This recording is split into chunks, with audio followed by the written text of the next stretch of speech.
Hello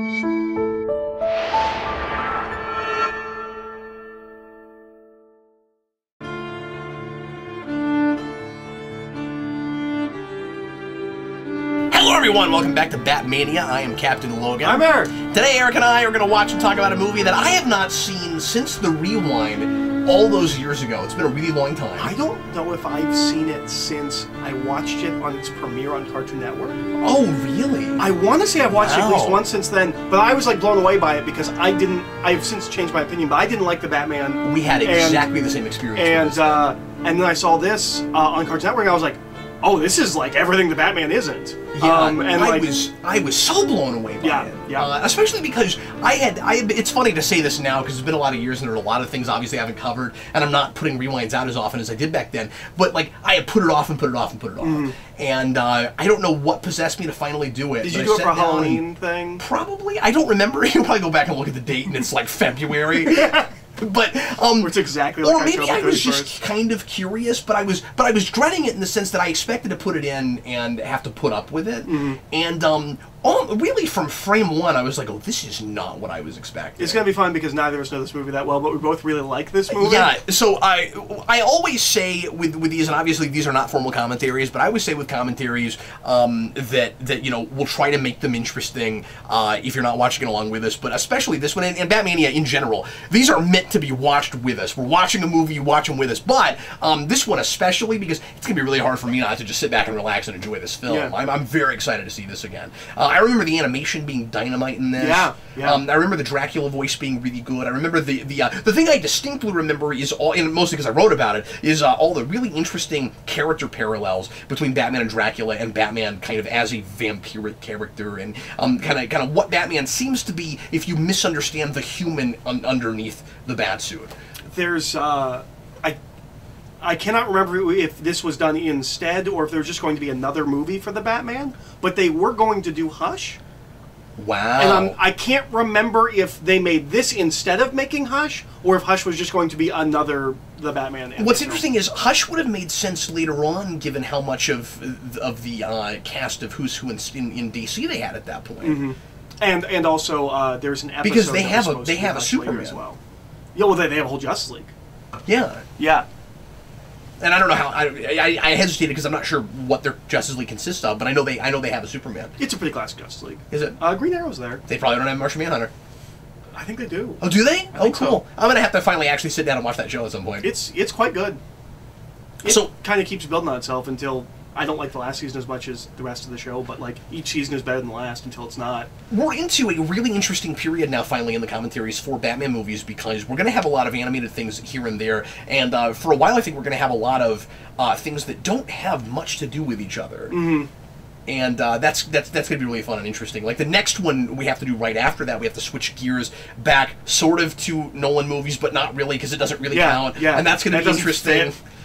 Yeah, and then of course we still have the other Nolan movies, and then we'll get into a period of a bunch of direct-to-video things. That most of them aren't connected. Yeah. Well, is Under the Red Hood the only? No, because there's Year One, there's Dark Knight Returns. Sorry, I was blanking on all. We're skipping all the Justice League things because they don't have Batman in the title. Yes. So we are going to have 3 or 4 that are all, or is it just 2 or 3 that are all connected to the same or that are in the same universe. 3 is Son of Batman. What's the first of them? It's Son of Batman. I'm jumping ahead, but yeah. It's Son of Batman, Batman vs. Robin, and Bad Blood. Bad Blood, that's right. Okay, so we'll bring games to play or something for those. No, I'm kidding. We haven't seen those in a long time. So those are going to be like this.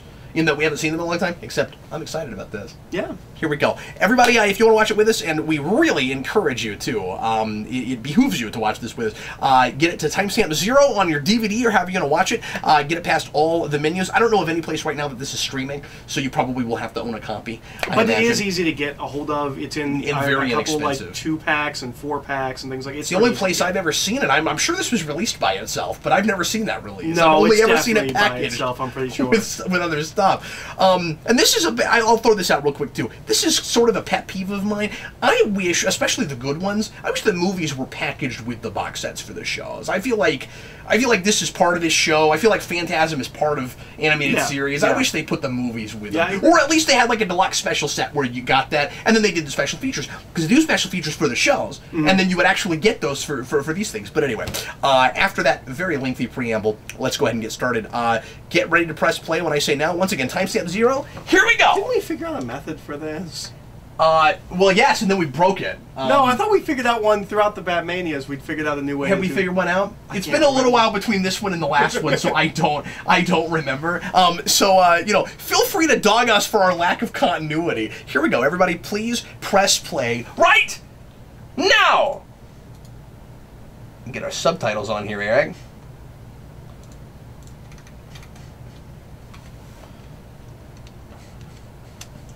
I was watching a Batman thing with Freddy. I think it was one of the animated shows. I think it was Batman animated series, and it had the Warner Brothers logo with Bugs Bunny. And my 3-year-old got really upset because, or just kind of disappointed that there was no Bugs Bunny in the thing we were watching. He's like, "Yeah, Bugs Bunny!" And then, oh, these are really cool titles. So you remember how I said frame 1? I mean, this is just not what I was expecting. Yeah, but how many movies have we seen that have good titles? That sure. bad? Well, and I didn't expect it to live up to it. And a lot of the really good ones have really bad titles. I was like, "Oh, cool! It sounds like a Dracula thing." Yeah. And now it sounds like a Batman thing. Yeah. No, it's really cool. Somebody, and I said this in the rewind. Somebody wanted to make this. Somebody wanted to make this. Was just a big labor of love thing where it was like, "Oh, really? You mean I get to put Dracula in a Batman thing? Listen to this score! Come on!" I got this is as Hammer as it gets, man. I got the trilogy of books, the Batman Dracula stuff. And I wanted to read those before. I meant Universal. I said Hammer. I meant Universal. This is Universal as it gets. Yeah. Oh. I mean, Hammer has a similar stuff, at least in the beginning. But I've got the Batman Dracula trilogy, which I intended to read before this, and I just kind of couldn't get into it. That Dracula was not interesting. That's unfortunate. And it seems like from the little I read that they took the idea of Batman and Dracula and not much else. I always assumed that they probably like pulled a bunch of stuff from that.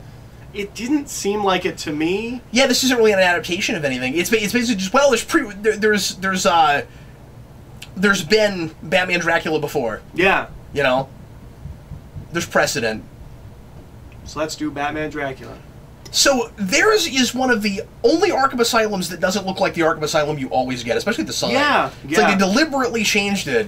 And it works for the aesthetic of the show. I'll go on record to say I've never cared for the aesthetic of the show. But it works a lot better with the material we have in this movie. Yeah, well, and I like the aesthetic, the aesthetic of the show kind of grew on me. There's still certain character designs I don't like. This Gotham... I'll never love the Riddler. This Gotham design demands a Dracula. It's such a gothic... Like, it's an actual gothic city. Mm-hmm. And and the color scheme of this show, right? It is screaming for a horror film and for a classic horror film.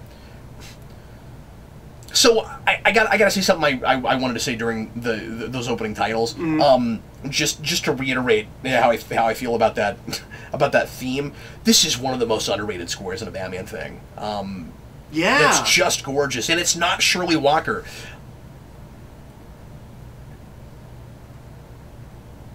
The one character I really don't like in this show is Penguin.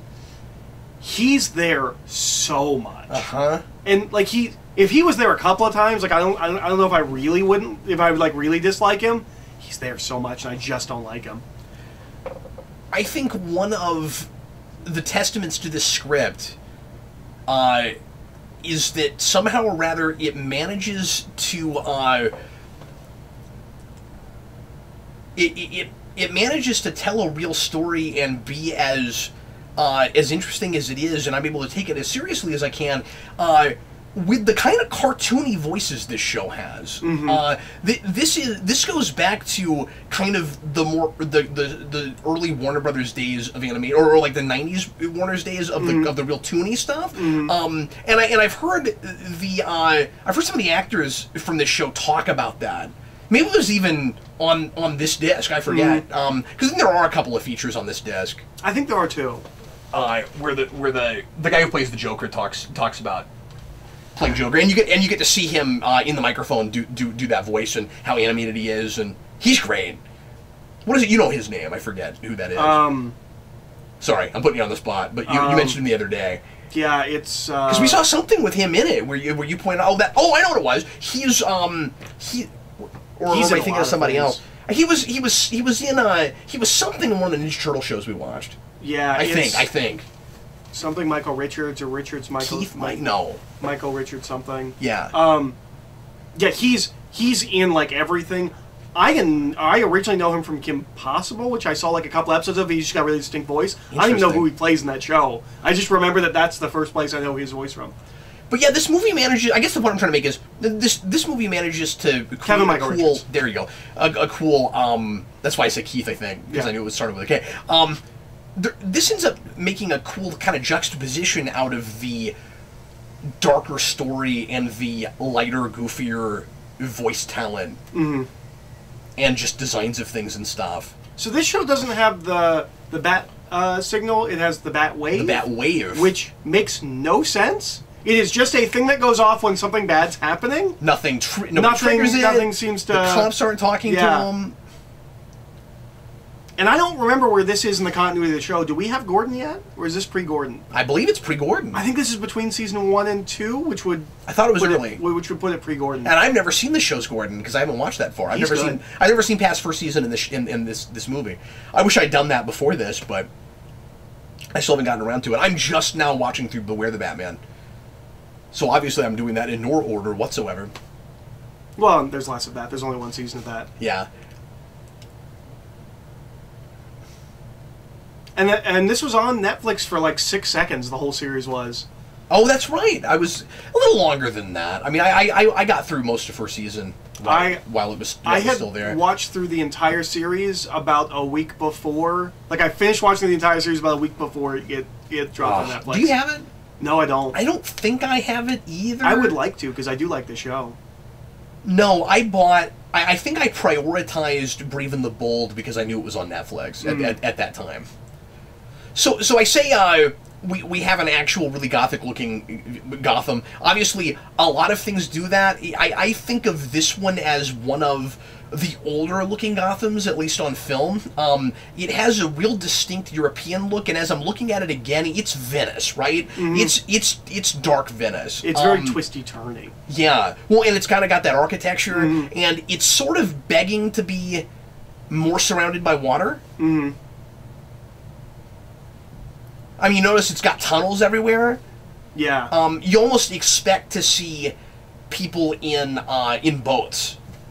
Yeah. Like all around them. That might have been a neat way to take this, where this Gotham is an island, but it's not just surrounded by water. There's water going all through it.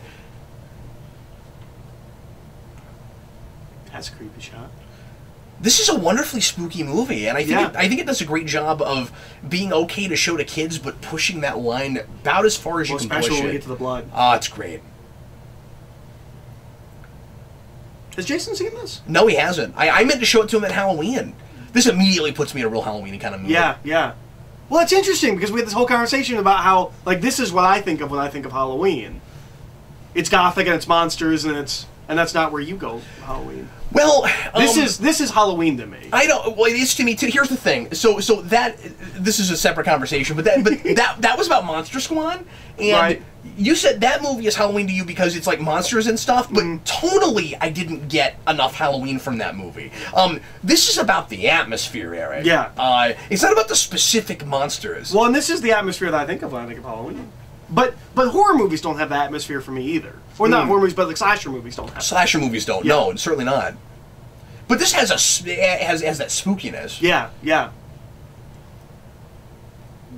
Perhaps we're not so different, you and I. One thing I do really like about this show, in general, just the aesthetic and the feel of it, is the electric guitar stings in the score. Yeah. Instead of scoring all the way through it, they do a lot of these scenes that are kind of silent and just sit there, and then occasionally you'll just get this, and that's real stylistic. I like that a lot. That's a great line. This time I'm out for blood, because it immediately tells you we're not on TV. And it tells you where we're going. That's a great point. And it fits so much with this material where you're just like, oh, this is what the show should have been. Well, and I like that he says, this time I'm out for blood. Or it should have been able to go to those places. Differentiates itself. That's a great point. This is going to be different. Yeah. You notice how cinematic this is? We're not talking constantly. There's been very little dialogue so far. It's unfortunate that it's not in widescreen, given that it was released direct to DVD. What a great point. Was it released direct to DVD? Oh, yeah. Was it like it didn't air? I don't know. I first see it on Cartoon Network, but they did a lot of those, like Ultimate Avengers was on DVD before it premiered on Cartoon Network. Yeah, that doesn't mean it wasn't made for DVD. And sure. But I don't know if I even know it exists before. Well, that's such a great point. I'm not paying attention to the show. So two things. I wish they would re-release this on Blu-ray, but obviously, if it was made for this format, you can't change that. So that's unfortunate. So I guess I wish we could do that. And I'm not saying this is cool just because gratuitous violence, but like it's a Dracula movie. We have actual blood. A character you're familiar with is bleeding 10 minutes in. Like that's really cool. He's not after plasma. So I wish we could do that, but also I wish this movie would just get some play. I wish we'd go back and remember that this was a thing, because I think it's just wonderful. I think it's up there for the Batman animated films. Absolutely, it is. It would be in my top five. Top five, probably. I think. Mine too, if we count Dark Knight as one film. But you have to, yeah.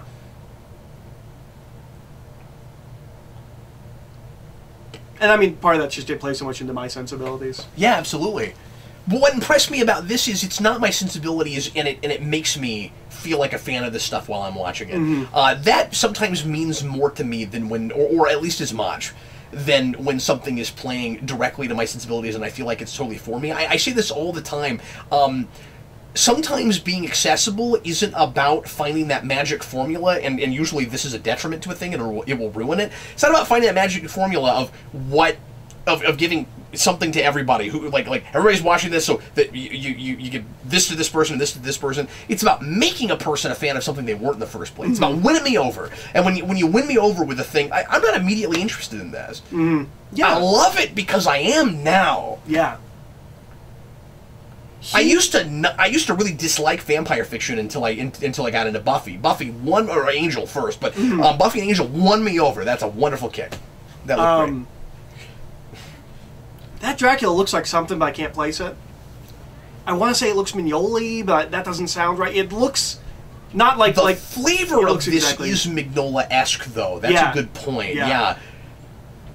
But I would argue this show, anytime you go to darker settings, is already sort of Mignola-esque. Yeah. Some of it is the simplicity of the drawings. Yeah. But there's something. I can't place it. The way Dracula looks when he first wakes up looks like something to me, and I can't exactly. It reminds me of some horror animes. It's got kind of a Helsing thing going on. Yeah, it does have kind of a Helsing thing going on. And the original Joker only wears this in the first episode, but he has like a purple straitjacket. Oh yeah. Which Alucard, when in the very beginning of, well, chronologically, when we get the flashback story for Helsing, he's in like a red straitjacket, and I always wanted someone to do that with the Joker, because what's in this isn't exactly that, but I want like a leather purple straitjacket for the Joker, like Alucard has the red one.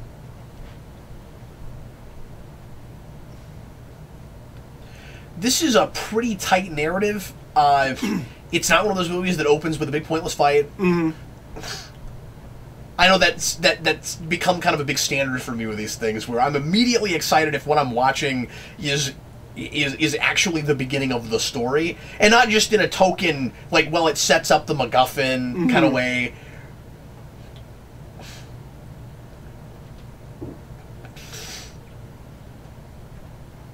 He is bleeding a lot from his hand. This immediately feels like a thing that there's just no oversight at all, where these guys are allowed to put whatever they want to on screen. Yeah.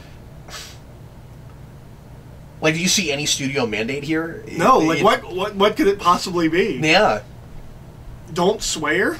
Yeah, don't... You can't decapitate anyone. Probably just simply you can't actually kill off anyone because we have a show to make. That's probably all, but they probably wouldn't have done that anyway. There's probably no mandate here. I should say, of course, we know next to nothing about the production of this movie. Yeah. I like that he's... we're playing by the Bram Stoker rules that nobody ever plays by, which is the blood makes you young. If you read the Bram Stoker novel, when he first meets Dracula, he's an old man, and he feeds and he becomes young, and that's why vampires feed, and we've just kind of... We don't do that much. They're eternally youthful, is how vampires are. Yeah, Buffy almost does. That's impossible. You can't do that. I guess you could do laundry. Buffy does almost the opposite thing, where the more you feed, the more you turn into like a grotesque monster. Right? Like, he kind of looks like the Master. Yeah. And the Master's not going to look young by feeding more. Well, obviously they're basing him on the Nosferatu, which is also where the Master's coming from. Right. But I love the sunken-in eyes. To your point a minute ago, you said, isn't it cool that we're playing by those rules? Isn't it cool that there are rules? Isn't it cool that this is ostensibly a throwaway, kids movie that you just go buy at Walmart, and I find it mostly just on these 2-pack things, and like there's a story and there are rules and I can follow it and I know what's going on, and no, there must be parents that like we're watching with their kid and like, oh, this is good. There were probably also some parents that were like, oh my god, I don't know if little Billy's ready for this yet. Yeah, yeah.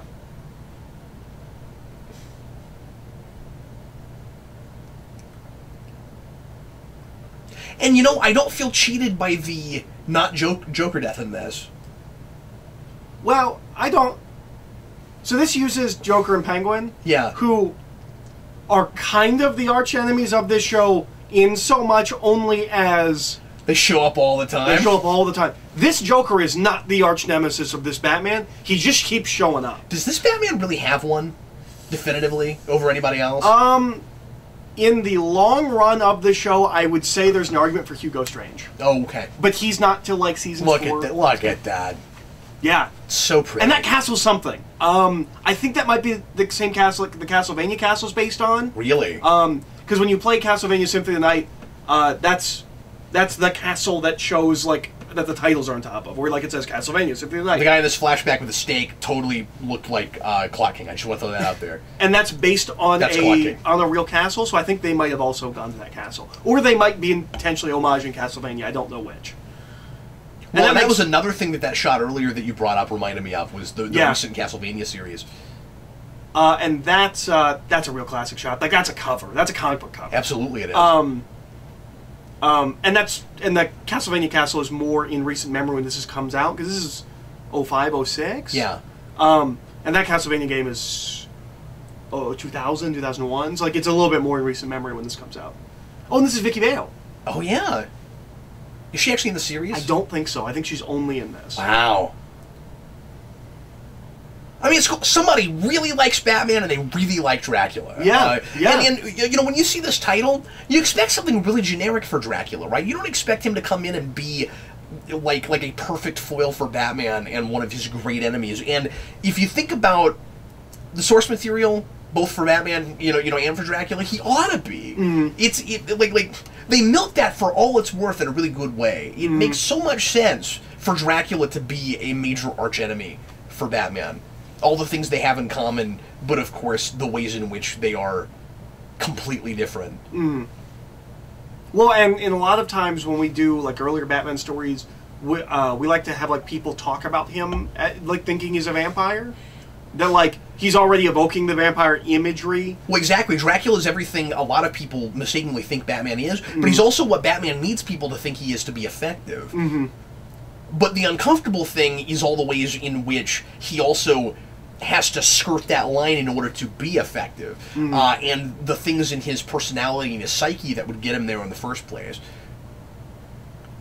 So he is, in his way, repelled by daylight. Doesn't want to go out. You know, I had a whole list in the rewind of ways in which Batman is Dracula, but you know, obviously not going so far as to becoming a real monster.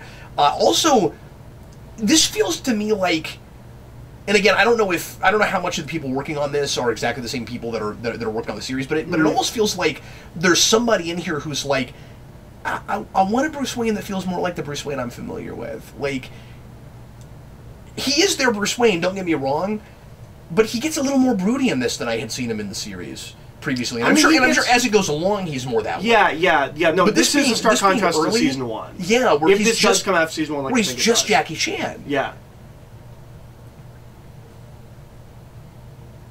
And he has character arcs and stuff in that, but he's just a real, you know, almost lighthearted Bruce Wayne that seems to just do the Batman thing because it looks cool. Like, yeah, his parents got murdered and stuff, but he's not Playboy Bruce Wayne. It's not the... Yeah, he's just all around nice guy. God, that sting is so beautiful. This is such a good soundtrack. But yeah, I always saw, from just that first season, their Bruce Wayne, and this probably changes, their Bruce Wayne and Batman being distinctly separate people. But Bruce Wayne not being so much the Mask. Yeah, no. But I imagine that changes. I like the expressiveness of this Batman's eyes. Yeah. He's got... It's basically Spider-Man eyes put on a Batman mask, and I think it totally works.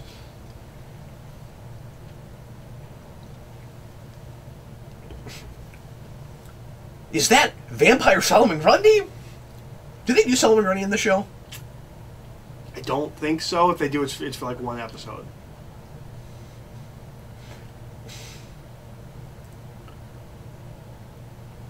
Yeah, they are really big. I never noticed like how big his eyes are. They're Spider-Man eyes. Or I never really pay attention to how big his eyes are. Essentially.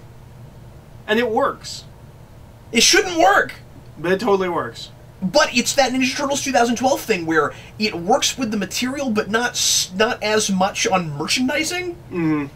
We had a period in the mid-2000s where the only Batman stuff, for the most part, besides Begins and Dark Knight, that you could find was this show. I guess I'm thinking kind of pre-Dark Knight. So not even so much that, because Begins was a movie people liked, but it wasn't everywhere like Dark Knight was. Yeah. It had merchandising, of course, and it had plenty, but it wasn't Dark Knight. And this ends right around Dark Knight. Yeah, but this show, it's like Spider-Man with that Spider-Man Unlimited cartoon. For a while there, all you could find was this show. And some of their toys were cool. I like their... Well, and this show is very toyetic in how it's designed. Absolutely. Like the Batarang has the blue... I don't know if they made this, but that Batarang has like the blue LED lights on it, like that seem to be like specifically designed to be like Nerf, like a blue Nerf blade on it and things like that. Nice timing there with your Batarang comment. I don't know how you did that. That was very impressive, Eric. Well done. And the Batmobile's cool and whatnot. Do you know about the theme song change in the show? I know it does change. It just becomes the 60s theme song. Yeah. Which is weird, because it's as the show is getting darker.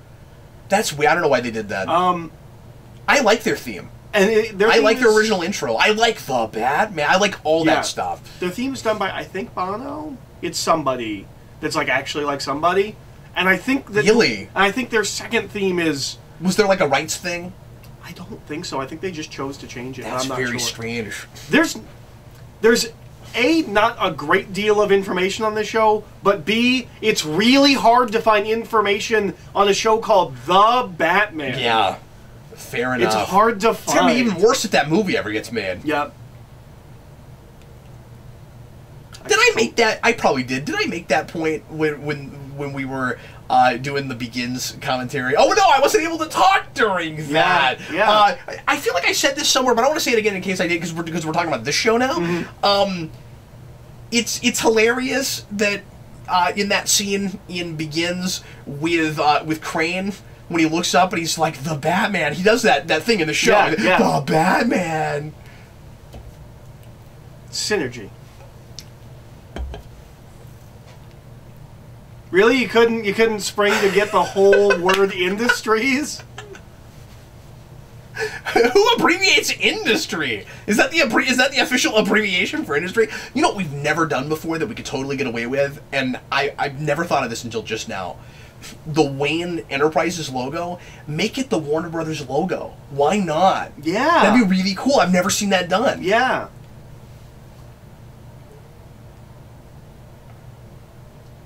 And then you make Wayne Industries like completely inept and incompetent. Nobody knows what they're doing. Yeah. There's this whole satire thing we're doing. Ah, the strings. Such a great entrance. I mean, they made a moment out of that. Because this is the first time we get to see him looking human now, and he comes out of the crypt. We get that great string music.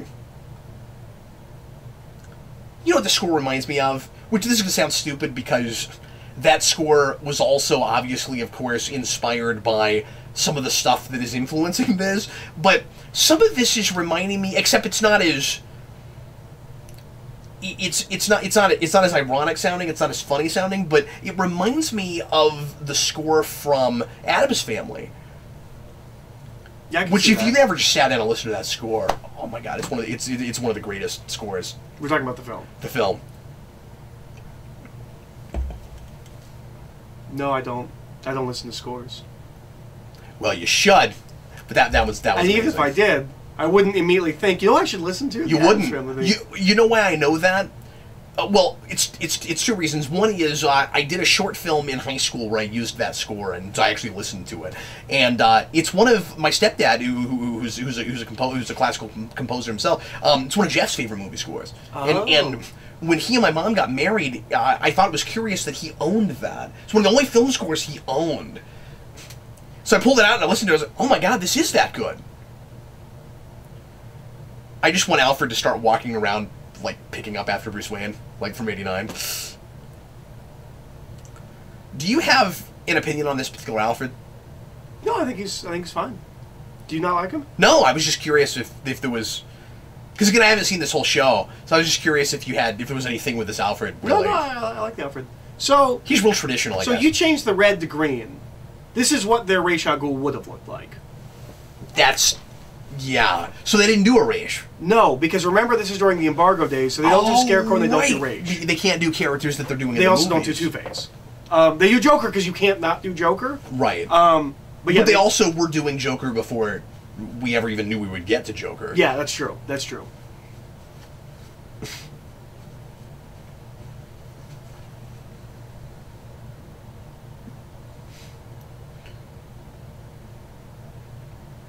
I like his eyes.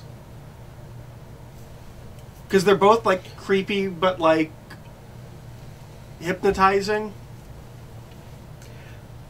Yeah. See, they just... This is the stuff I love this movie for. They're able to come right out and talk about the theme of the movie without feeling like they're holding your hand. Mm-hmm.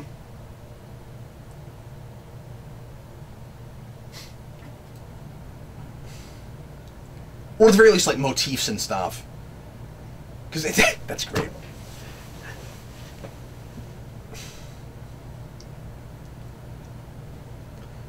But yeah, Dracula shows up and he just immediately starts making the Batman parallels. Mm-hmm.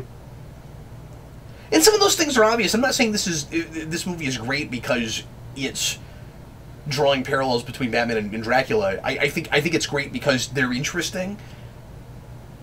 And where we get to at the end, Batman has a real character arc in this where he has to find the distinction between him and Dracula. If memory serves, because I've only seen that, I should say, and not only have I not seen this since the rewind, I've only watched this exactly one time before. And I'm remembering more of it than I thought I would because it stuck with me that well.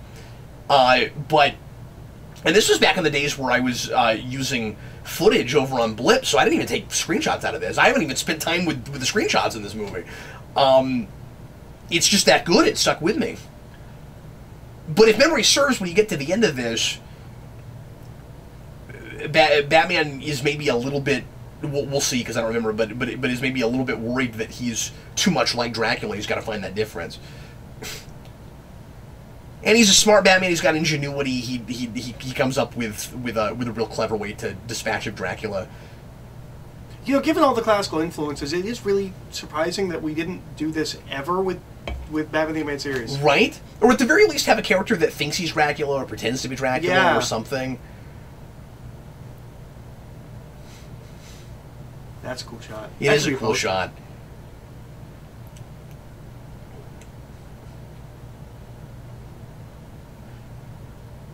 Yeah, I like the vampire vision in this, because it's real subtle. At first you think it's just a stylistic choice they're making, because this is a real heightened stylistic looking piece, and then it turns out, oh no, we've like washed out the background and we've illuminated just this one character because that's who Dracula's homing in on. And we'll see if I'm wrong about this. I think his vampire vision is slightly different from some of the others, from the other vampires, where I don't know if they can actually home in on a person the same way that he does. Like they do the X-ray thing.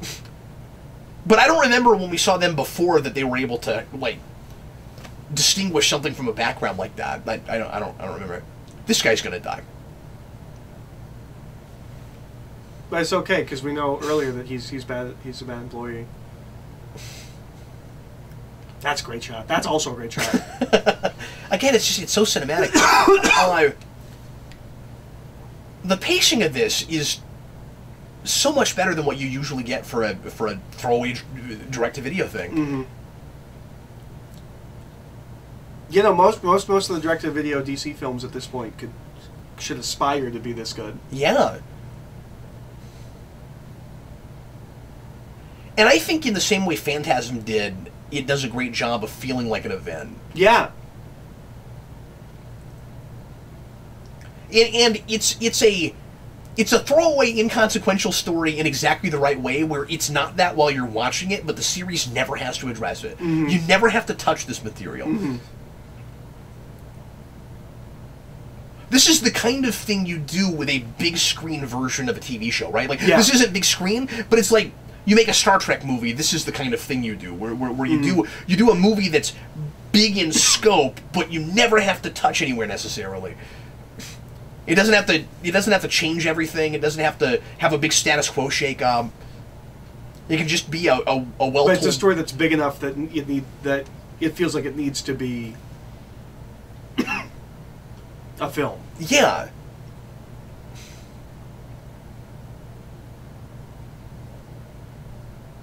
And this is a show that can go all the way and actually have Dracula be Dracula. You can't do this in the animated series. Not pre-Justice League.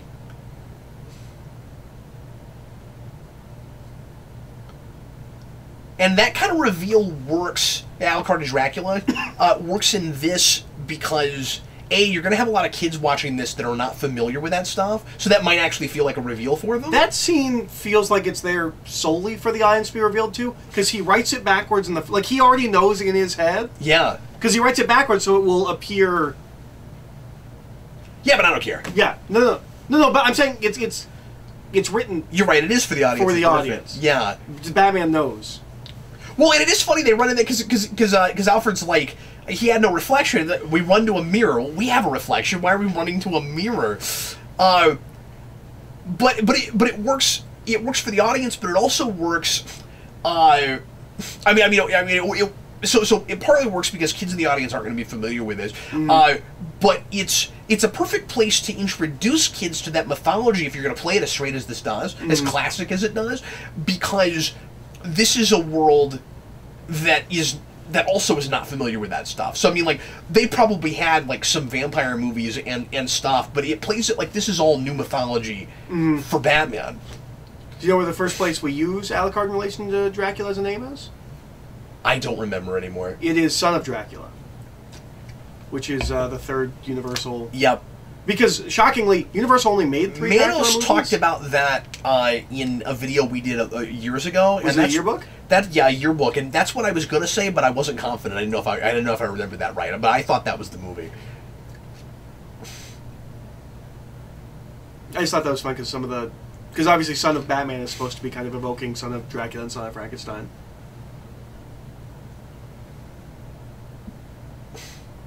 I don't know who Vicky Vale is in this. She sounds like Sarah Michelle Gellar, but I know it's not. Yeah, I'm not sure. But she was April O'Neil one time. Yep. But I can't imagine that she is... Like, because I don't think Dracula is like a stunt casting kind of a thing. So I can't imagine she is. Yeah. Yeah, they don't go for a lot of that with this show. Well, but even like this being a movie, you think maybe they might bring in somebody. I don't know, but I guess that's the point I'm making, is that I think they cast this the same way they cast that show. It's not like it's never anybody you've heard of, but it's a lot fewer people than in some other things.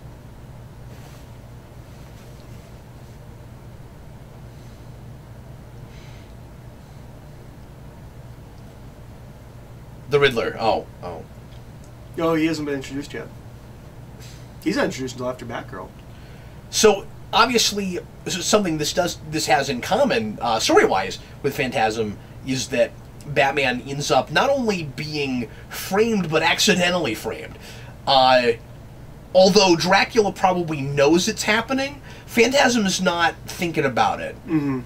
Although Phantasm probably also knows that's happening because, spoiler alert for Phantasm, but she knows that Bruce Wayne is Batman, and she's got to know that. Well, she knows it's happening because she shows up to save him. She's got to kind of look like Batman. Yeah, but I mean, the first time she does it is what I'm saying. Like, is she? Well, she might not be thinking that, she's framing him. Well, I'm not dressed in any way like Batman. You'd have to be an idiot to think I'm Batman. Yeah, but he's not either. But he's a creature of the night, and at least he has a bat motif. Yeah.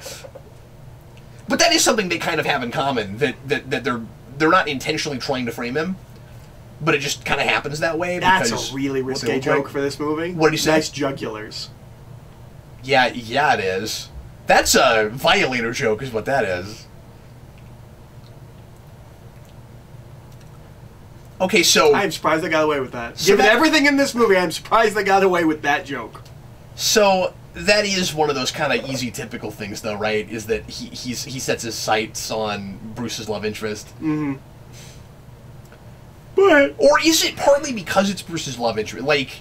I think it's because she's on TV, but it maybe. Can he tell right away that Bruce is Batman? I don't even remember if he knows that right now. I don't, because there's so much innuendo in the party scene where he keeps talking because Bruce is like, oh, they have a Batman where you are, and he's like, well, there's this guy that dresses like a bat. And it seems like there's kind of this innuendo where he's trying to imply that they have something in common, but he might just be talking about Batman and not actually to Batman. But I can't remember now.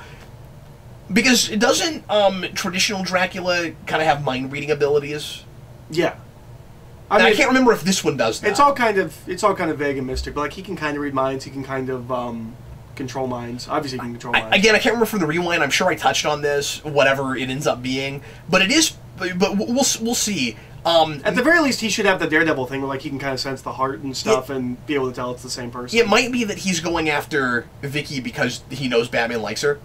And if that's the case, then that's great, and I have no problem with that. But if it's just she's the girl in this movie, I always hate that. Well, at least she's on TV, and like there's a reason for him to see her. As opposed to relearn a movie and review it as I'm talking about it. As opposed to 89, where there's no reason for him to know she exists at all. Yeah. Well, like, at least she's on TV, like April O'Neil. Well, actually, it's worse than that with 89. And we've now read the first draft script, and I really wish that we had that when we did the commentary before, because I almost want to do like a sixth commentary now. However many I thought I was done with that movie. Oh, I have not begun, my friend.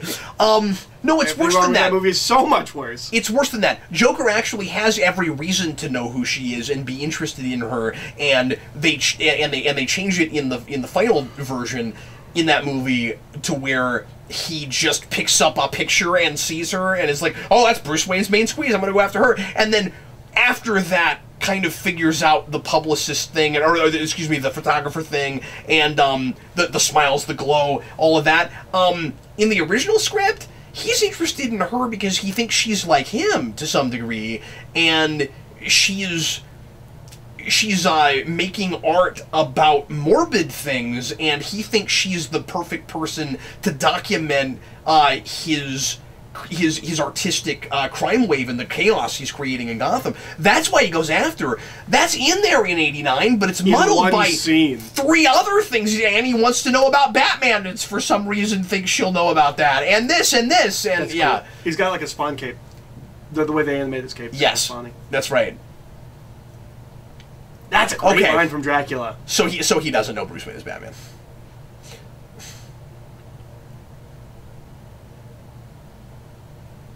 I really like. He has such a distinct vernacular. Yeah. Yeah. What were you saying? I really like that as Dracula's line to Batman. The folktales are true. Yeah, that's great. Good point. He has the same thing with Batman that he does about him. He thinks he might be an urban legend, isn't sure if he actually exists. And if Batman, if enough time passes, you're going to have the same thing with Batman that you do with Dracula, right? Where there's going to be a long-running myth about it, and there's going to be stories written and movies made, and that's another way in which Batman is like Dracula. You know, that's a story point I don't know if I've ever seen done well, that we keep, that I've read a lot of times in comics, where somebody makes a movie about the superhero, like that always feels lame. Yeah, it does. We did it in Smallville. It would happen. That is, right now to this, with this recording, to date, one of, if not maybe the only Smallville episodes I've never seen. Really? Yeah. Now, to be fair, now that I'm thinking about it, it's not a movie they make about Clark Kent or anything, of course. It's a movie they make about... Is it about the Blur? No, it's about the character that the telepathic kid is obsessed with in the comics that Lex collected. They make a movie out of him. Golden Guardian, something Angel? Warrior Angel. Warrior Angel. With his floating aerodrome. But like we've done, like, of course... just reminded me of that. I've never watched that episode. Of course there would be a Batman movie in the DC Universe. Yeah. Or you know what it would be? You know what's more realistic? It would be like... Hey, real Ghostbusters did it well. That's true. That's true. That's a great episode. But it would be like... We're talking over this action, and it's wonderful. The movie would be like Darkwing or something like that, and it would be like based on true events. That's hilarious.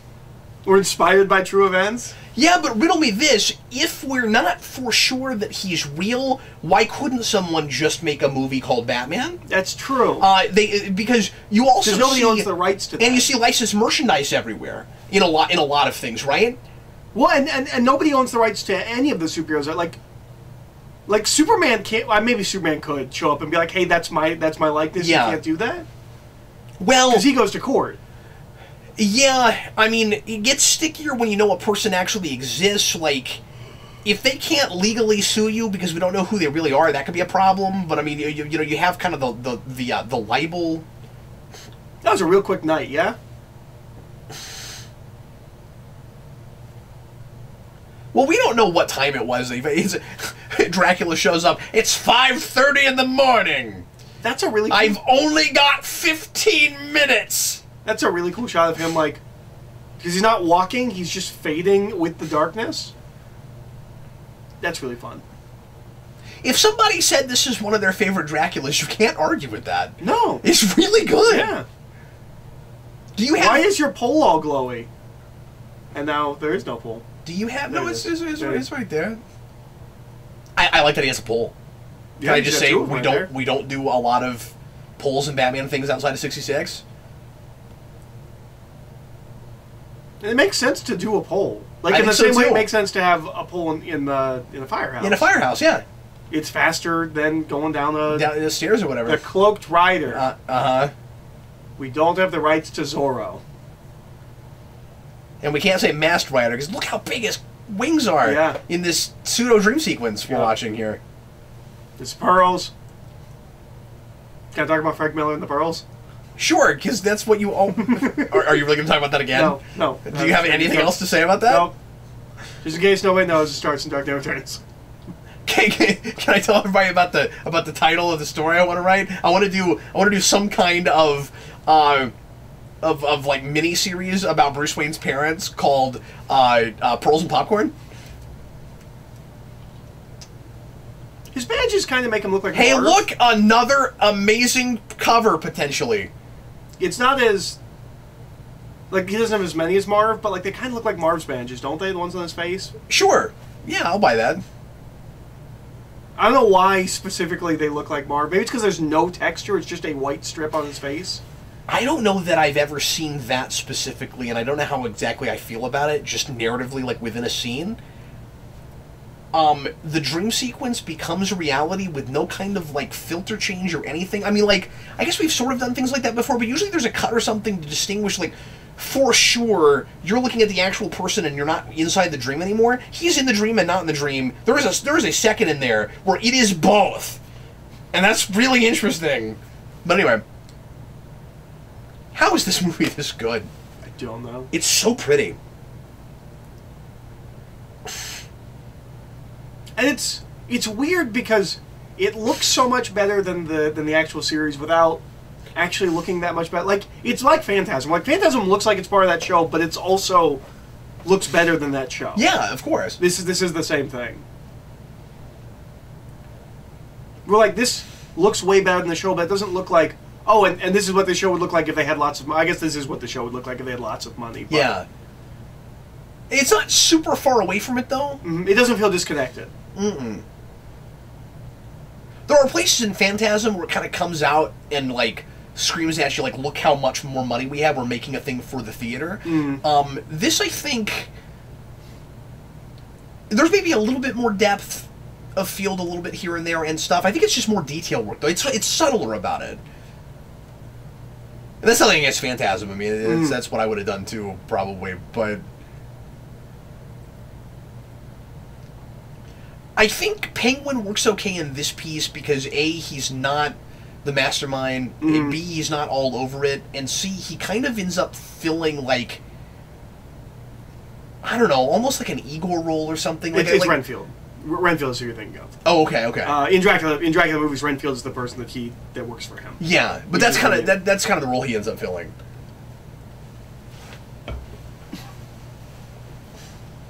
You just never thought you'd have a Joker with such a deep voice, but it works. It tells you everything about this version of the Joker, that his question to the Penguin is, do you have buried treasure in there? Yeah. That's what he's concerned about? Yeah, he's not a super interesting Joker, but this was the thing I needed to see before I was remotely won over by him. And Mark Hamill will never let anyone forget that he won an Emmy for creepy. This.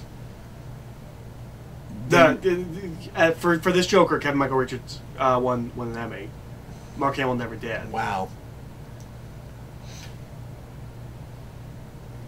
Oh my god, that's just terrifying. Yeah. Stop it! Stop it! Stop it! And he's so much... That's horrifying! He's so much paler. What is setting off this the Batwave? Well, I guess if you're breaking in a bank, I could kind of see it. Yeah. Because they might have bank? Oh, but they might have like a button. The thing is, why don't the police show up every time Batman shows up? That's really the problem with it. It really is just this magic. This is the scene where I was like, how were they able to do this? Yeah. And I want to. Oh my god! And I want to think it's because it's more stylized because of the color scheme here, where it's dark and so the blood is like brown, blackish. It makes it worse. Yep. Somehow or rather, with this color scheme, it's scarier. It's insane that they were allowed to do that. The big thing I was wondering going back, looking at this, is if I would find this as creepy as I did before. It is. Can I have this video game? Yeah. Can I have the survival horror Batman game in this aesthetic? We're gonna do the Gotham by Gaslight video game. I wouldn't be surprised if you reacted to that. To be fair, I mean, like there's a lot of survival horror-esque stuff in the Arkham games. I'm just saying, a 2D scary Batman game would be really cool. Why doesn't Joker? Penguin I gotta change say as this real much as quick. he does? Joker's that's a great question. Yeah, and they both actually turn into vampires, which is crazy. But Joker with his reflection earlier, we talked over it. That is really ambitious stuff. Like, yeah, and it looked amazing. But why did he have a reflection if he's a vampire? Is it? Don't we find out that he's not? They're actually not full vampires. Isn't that what it is? Because they have to be able to reverse it later. Yeah, because I said, "Oh my God, he's actually." No, I think it's like halfway. He's like on his way. But or usually the rule is once you first feed, you're like forever a vampire, and he just fed. So we're playing by different rules here. Yeah. And that is a cheat they have to do so that we can get this and still have a TV show, and that's not great for the piece, I guess. Was he just? I don't want to give it a pass on everything just because I like it. Like that is a problem. Well, it's a thing we do almost anytime we bring vampires into an ongoing continuity of something. What are you gonna do? You want to have the fun of making your characters vampires, but you also need to be able to undo it by the end. And you could. This is great. Yep, this is that. That's very Helsing. This is the thing I remember most from this movie. Is the blood coming down? Oh, really? Because the one that sticks with me is the pouring it into his mouth. That to me is far crazier that he was animated. Yeah, that's fair. I just never expected to see something that Blade in a cartoon. Yeah, that's true. That's for true. Children that aired on TV. Ever. But somehow it doesn't feel gratuitous or like I think kids can watch this. Like once you're 6 or 7. I mean honestly, you only get away with that because it's in a blood bank and it's not actual people bleeding. Yeah. Immediately when you go there, we're in a blood bank so we can have blood in this movie without actually killing people. But that's the opening of Blade. Blade's out of sprinklers. But to be fair, people do get one. Yeah, that's true. But then after that, but also during that, we're killing people. In this movie, you're immediately like blood bank. We know where we're going. But not necessarily the Joker's gonna lap it out of the air. Yeah, that was the thing for me. Is the big tongue, the big serpent tongue, and they're just lapping it out of the air. That's why it stuck with me. That's very Batman. The first thing he thinks is, even though Joker is a psychopathic killer, I have to bring him back. Yep. I like their Batcave. Yeah.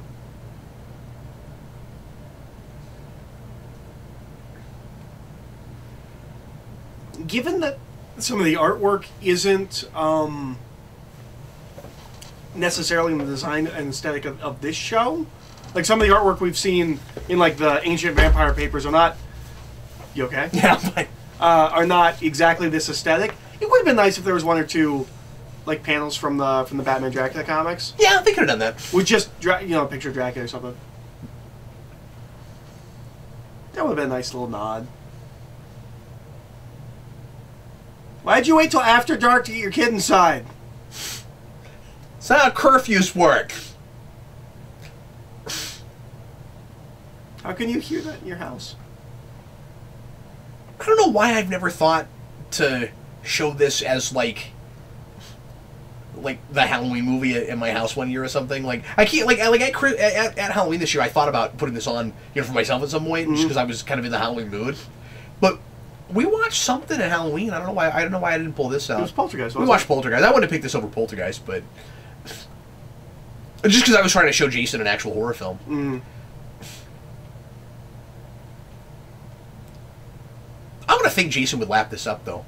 Yeah. Like blood in a blood bank if he was a vampire. Yeah.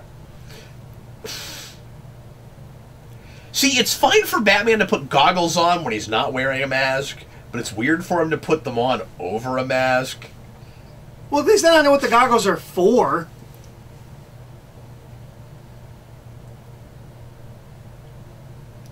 Yeah, but a modern day Batman... Yeah, his cowl that doesn't have stuff in his cowl that does whatever that he was doing in Justice League. I don't understand that. Yeah.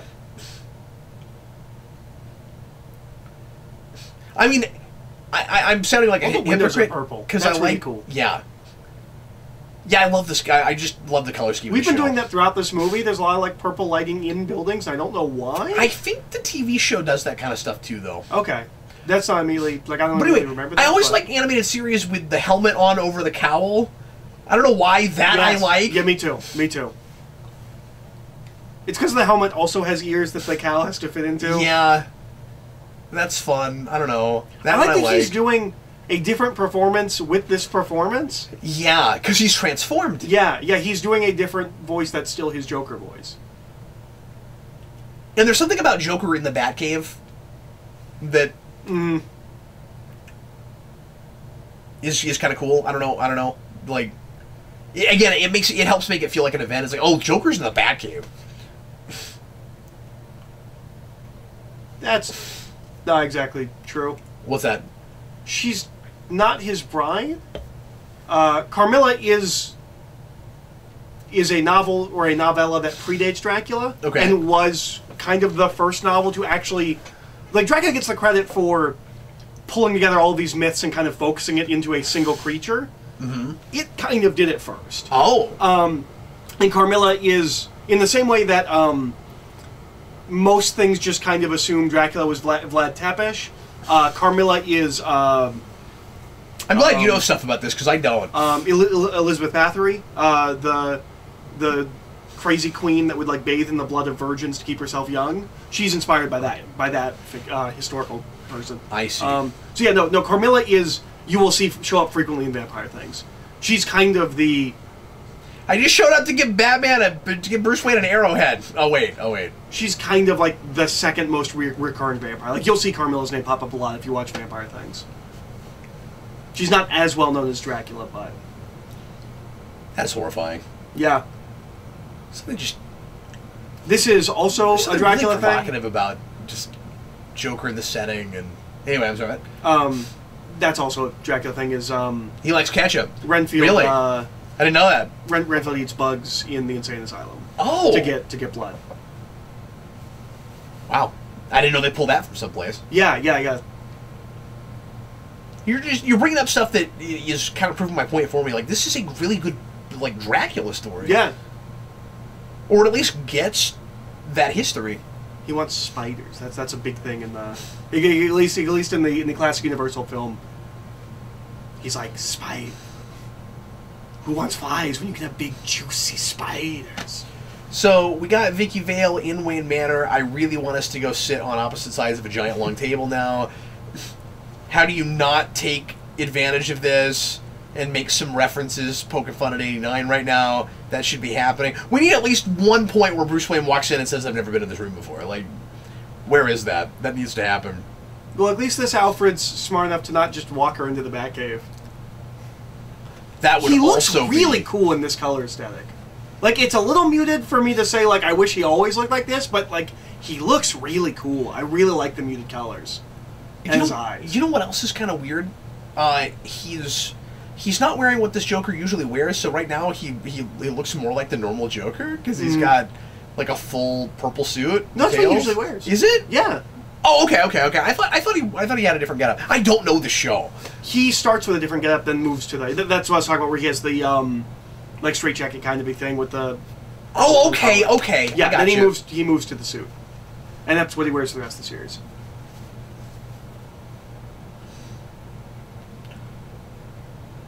Now that would have been gutsy, right? Just for the rest of the show, Joker's a vampire. Yeah, that would have been crazy. And that could have been neat because you'd still have a yin-yang thing with Batman and Joker, like... Yeah. That would make this Joker more of Batman's arch-nemesis. Yeah, it would. Because this Joker's not Batman's arch-nemesis. But then people might have complained because he's kind of at that point like a knockoff Dracula almost. Like, and you also couldn't get away with anything fun with that on the Saturday morning. No, because he's not going to be going after blood all the time. You know, he's not going to be talking about, you know, this time I'm out for blood, and that's great foreshadowing, though, right? Mm-hmm. Because from what you said earlier, like you're right, it's cool because it separates us out, and he's doing something that feels more serious. But it's also telling you what's going to happen later. But also, he's going to actually, literally be out for blood. Why do you have cages? Have you done this before, Batman? Have you brought your villains to your cave and put them in, like... Well, no, but he likes... That is crossing a line, He likes to ride out of the cages. That is the Flash problem with CW, that he just takes his bad guys and outside of any due process just throws them in his own makeshift prison. Yeah, I'm not sure. And he's supposed to be the more optimistic and noble of the CW's superheroes. Yeah, Arrow just put some guys there and then forgot about them. This seems like even a line Batman would be more trepidatious about crossing. Maybe not right now, but I just mean, he's got his own jail? Really? I mean, I've seen versions of Batman that would do this. Mm-hmm. This is not one of them. But it might be there for, like, some kind of, like, out-of-control creatures, or, like, something like that. Yeah, and there might be... you could totally see him there might be precedent. Like a Man-Bat. Well, I was going to say that. Yeah, it would make sense. Does this show have a Man-Bat? It probably does. I don't think so. It's got a real creepy Clayface, but I don't think it's got a Man-Bat. Man-Bat seems like he would fit really well in this show. Yeah. But there's a couple of villains outside of, like, the couple that they couldn't use that they never get to. And it's kind of weird that they don't get to it. Because they could have? Yeah. Like, instead of doing another Joker or Penguin episode, we could have done Man-Bat. Man-Bat is in this show. Is he? I don't remember him. Yes, I'm trying to find the name. We also could have used Black Mask more, because their Black Mask is terrifying and awesome, and he's in like 2 episodes. That's cool that he's in this. Yeah, it's still weird that he's not in the animated series. He is in 4 episodes. Okay. In all separate seasons, 1, 2, 4, and 5. Okay. I did not remember that. He's in an episode called The Man Who Would Be Bad. Season 5, he just shows up as Langstrom. So actual Man-Bat is in 3 episodes.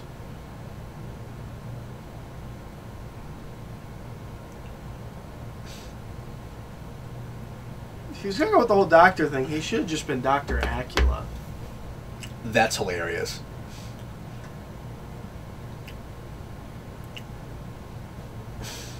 Oh, that's spooky face. But it's like face a ghostly over. Spooky face? That's right, you better run!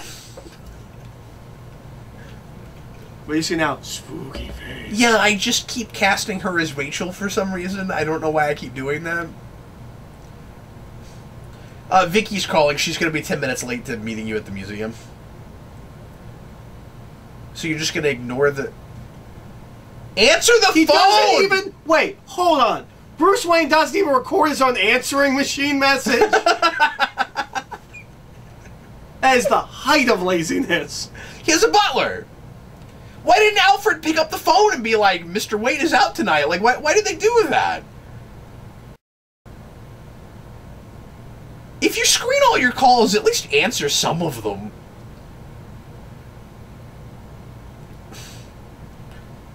So he really did just go after her because she's the girl of this movie then, right? Yeah. That's unfortunate.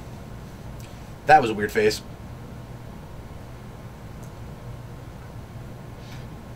If he just picked up. Bruce, Vicky, I want to apologize for not picking up seconds ago.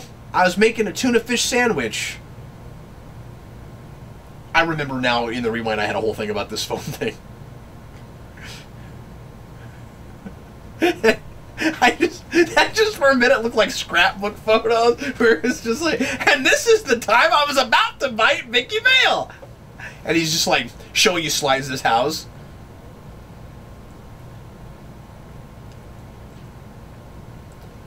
Okay, so they didn't listen to the message when it went through in the first place? Okay. Look, I got a bat symbol over my bat symbol. I'm not crazy about this Batmobile. I like it. It makes for a cool toy. Yeah, but I was going to say, it looks toy form. Too toyetic to me. That's my problem with it. I'm looking at the context of this. It's great. I just think it looks kind of generic. That's fair. Like, it looks like Batmobile toys I saw before this show, you know?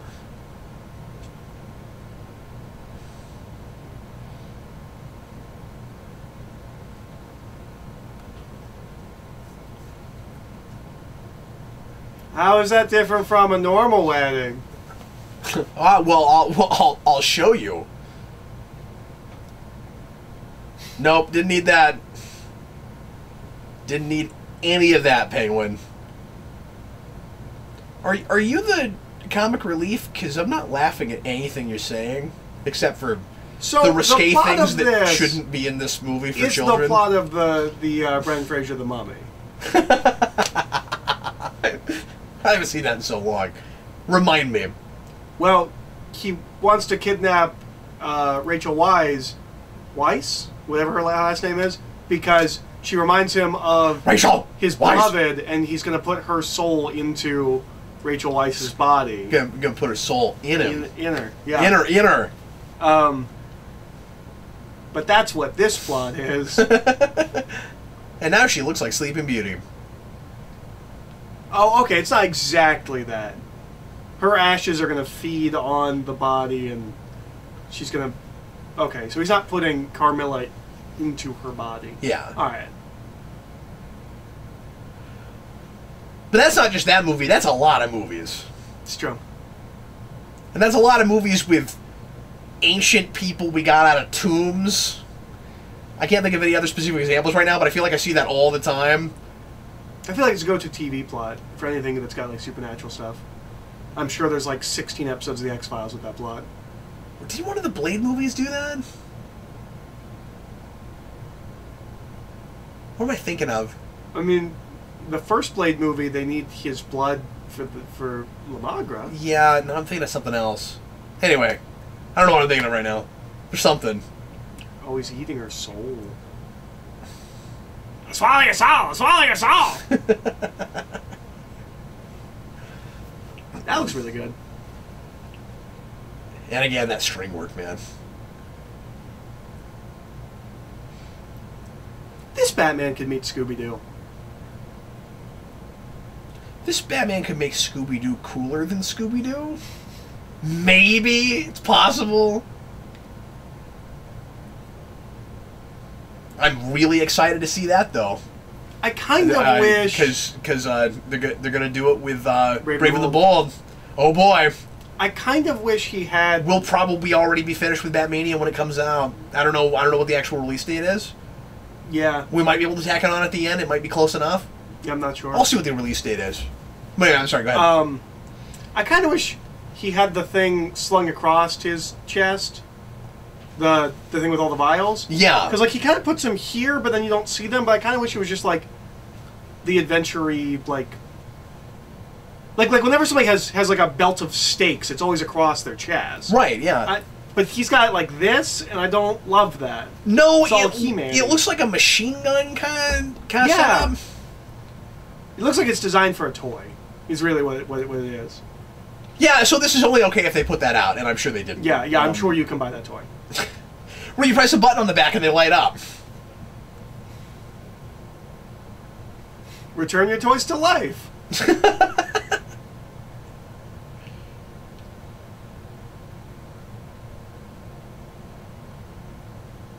So, he does just pick her because she's the girl, but it is his entire, like, kind of motivation in the film. Right, but he just picks her randomly?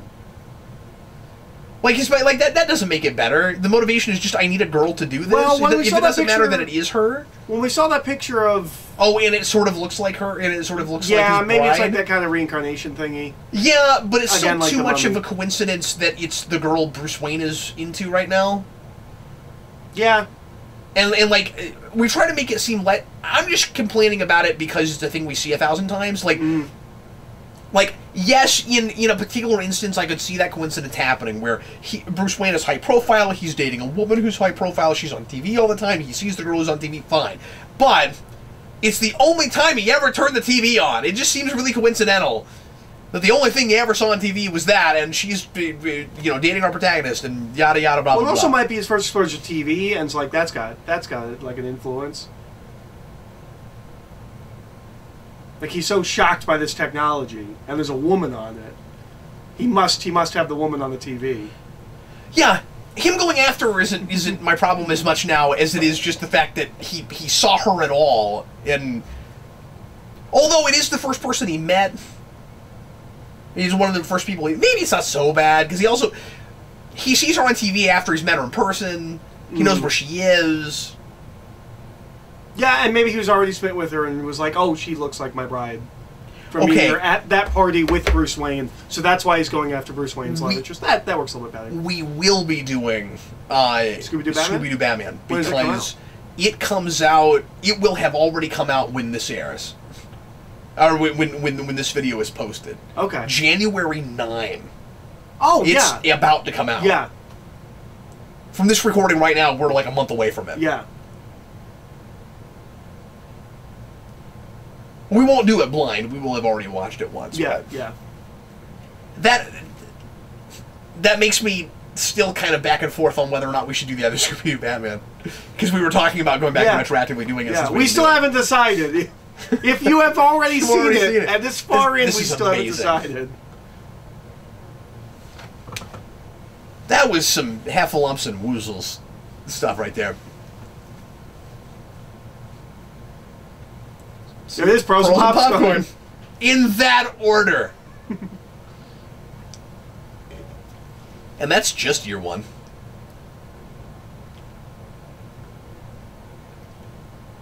So is this. I bet you it opens up his mouth and it's all glowing. Hey, and Batman Forever, okay?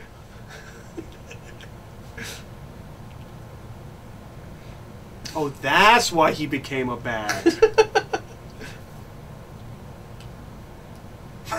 That wasn't the best. I don't know about that line delivery. Can we get another one? My bride! My bride! Scoob! I saved you. Now stop telling everyone I'm kidnapped. I'm Dracula.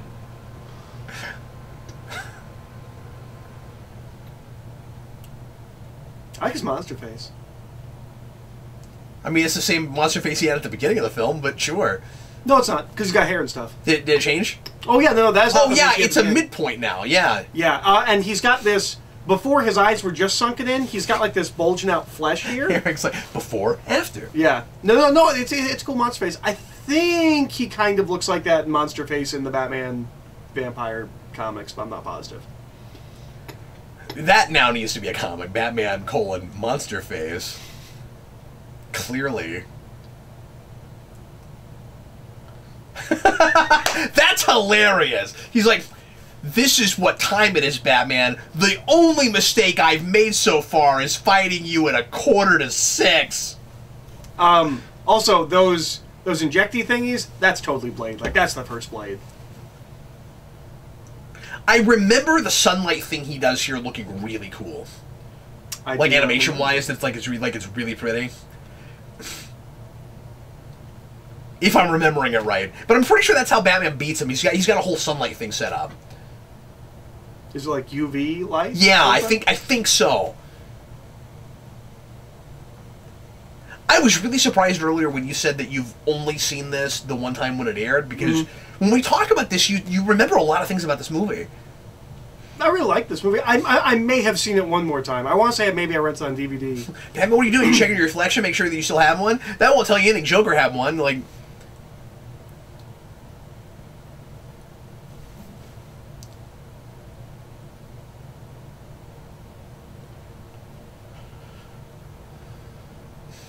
kind of looked like a Tamagotchi.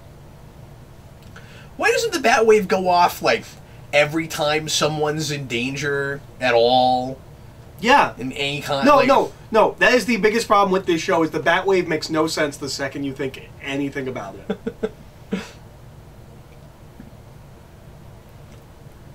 And now it's a Donkey Kong level. It's surprising these caves don't connect to the Batcave. You'd think you might do something with that. That wasn't I'm not complaining about this choice. I'm just surprised by it. But like the storyboarding in this is wonderful. But there's this shot a second ago where we close up really close on Batman's cape just so it can move, but you don't see anything behind it. It's just the wrinkles in the cape moving. That was a strange choice. Something I'm noticing, that I don't think I would think of outside of this context is that Batman holds his cape in this show like your traditional Dracula does. Mm-hmm. The way it drapes on the floor and the way he holds it in front of himself. Yeah. They might have been thinking, you know, our Batman is, kind of unbeknownst to us, initially, already more Dracula-ish than other Batmans you've had on screen. Do you know who would love this movie? Todd McFarlane. I think McFarlane would love this movie.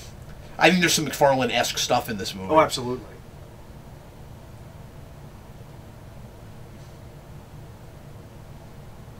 You'd be like, oh, that's what a story's like.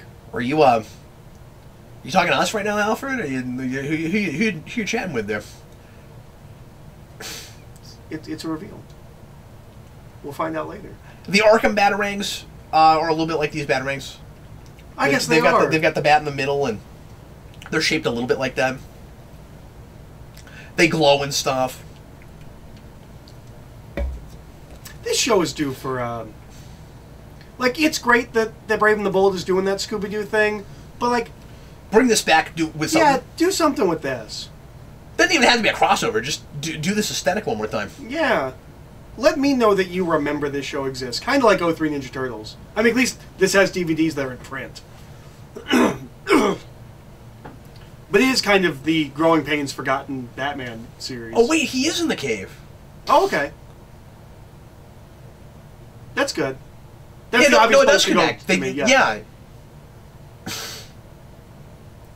You know, you're right. That would have been really cool, and it was. Yeah. You're absolutely right. It's really cool they just threw the Batmobile.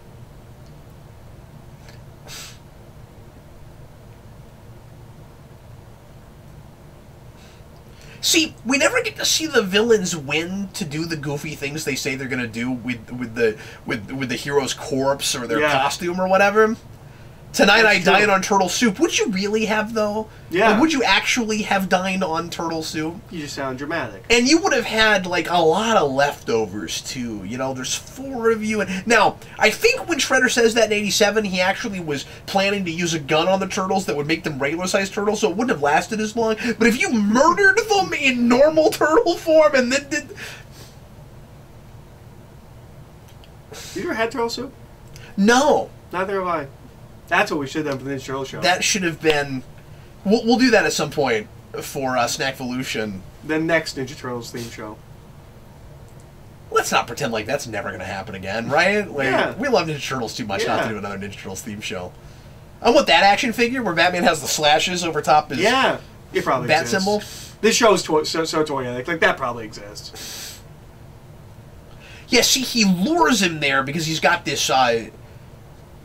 this rig thing. Their capsules and things are real 66. Okay, so wait a second. Okay. I was going to say, if that cures him, then there is no explanation for Joker having a reflection. If it cured him, we wouldn't need the thing I just told you was going to happen, Eric. But see, he's Batman. He's got a backup plan. That was the other thing I was really impressed with the first time I saw this. I was like, oh, this is like actually Batman. Wait a second. What? The first time we see the reflection thing? Yeah. It's when Alfred's holding the guy who just got turned by Dracula. Is it? Yeah, it's the waiter guy who I was like, well, nobody cares if you die because you're a bad employee. Nope. Joker's reflection doesn't make sense. They just want. It's a really cool effect. Yeah. Doesn't look good, or doesn't make sense. Well, that's unfortunate. It does look good. It just doesn't make sense. Darkness?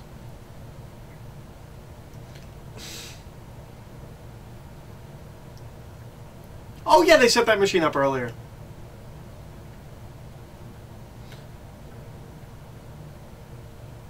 Oh, that's mean. This is what I was talking about. That's so cool. Yep, and now he finds out he's Bruce Wayne. And that's just classic. That's so old school Batman. Yeah, and see, so we have this whole identity thing. And he wins because he still has his humanity in him, and Dracula doesn't have any of that at all. And he's... Well, you didn't have to punch him. Yeah, but it looked awesome. His head rolls. Yeah. Man. See, no oversight. They were allowed to do anything in this. That's what the kids like, right? When the head rolls.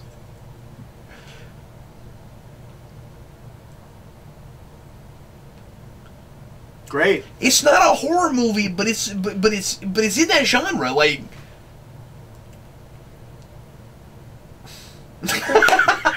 plotting stuff.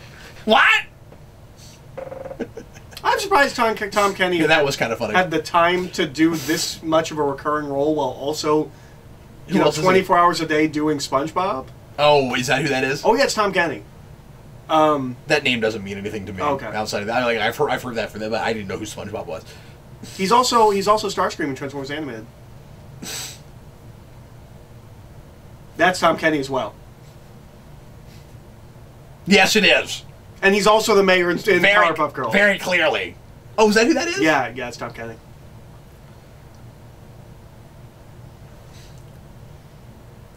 The kind that you can only buy from a pickle card!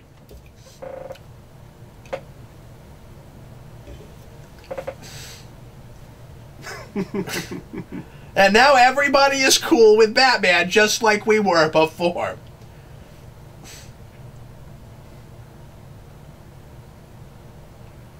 The script does a great job of distinguishing everybody's voices. Like, everybody has a particular way of speaking. Yeah. Like, this guy's voice is smarmy. I'm not talking about the way they deliver them. I'm talking about the words that are put in people's mouths. That's what I'm saying. They make him smarmy. Oh. Hey, Vicky. You ever seen any vampires?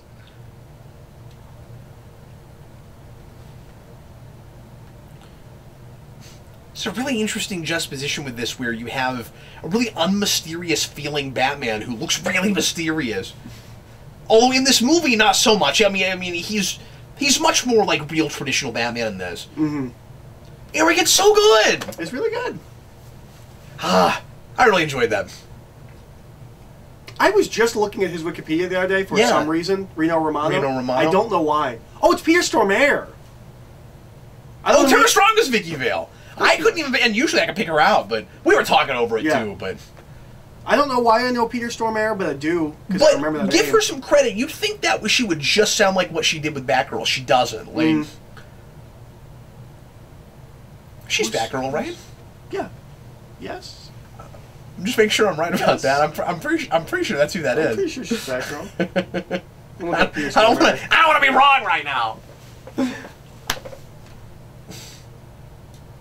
Like, I know that name, but I don't know why. Oh, don't give me this traditional. Oh, Batman you know who he is? is? Give me the Dracula strings. Come on, man. Peter Stormare is beautiful, tragic, orchestral stuff. He's the devil in Constantine. He's also in the beginning of John Wick Chapter 2 and then Fargo, and yeah. He does voice acting? Apparently he did for this one. Well, that's awesome. He's totally the right guy, but I didn't know it was him. Yeah. I've always loved his performance in this, though. Oh, come on, give me the Dracula stuff. What are you doing? Yeah, what is this? What is the score is just sitting here. Come on. There it is. There it is. Be still, my beating heart. And it could have sounded cheesy, but it doesn't. Yeah. It's just spot on to what that stuff classically sounds like. Vice President of Post-Production. Thanks, Tim Iverson. So weird. That seems weird, right? The Vice President you'd be of Post-Production. a president or vice president of... Are those elected positions? I'm going to run for president of finishing this movie. I also saw... It just said recording location. And it was Warner Bros. Animation. Like, does that need to be listed? I just assumed. Are we just trying to make this longer? Oh my god. Supervising online editor? What even is that job? Wait, yeah, what do you... Okay. You know, there are those bits of this movie that you had to go online to watch. Production accounting? Is that usually credited? Do we usually credit the accountants on the film? Business and legal affairs. I was really expecting like catering. There was like 1 minute credits, right? They felt bad about that. Yeah, they were like, this is not long enough. We really didn't start with the Dracula part of the score. Then all right. Well, anyway, that's it for Batman versus Dracula. I always forget this is a versus. I was thinking just Batman Dracula. Now, of course, everything's gonna be versus. We love versus. But anyway, thanks a lot for watching with us, guys. Hope you had a good time with this. And oh man, I loved this. I want to sit down and like actually watch this now. That was a lot of fun. I can't wait to show this to Jason. Yeah, I think he will love this. Are you gonna wait all the way till Halloween? Or I don't know. I kind of want to watch it again. Like not talking over it.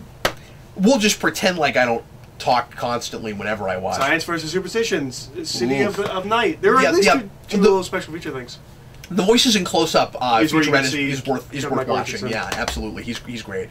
He's so much fun. And of course, he's a real big guy. He doesn't like look at all like the character he's playing. So it's just so much fun to watch him do that because he's a big burly guy that looks like he'll just kill you looking at you. And anyway, next time we're gonna do something that I'm not as much looking forward to. Although it will be interesting to go back to because I don't know it well. I for some reason do.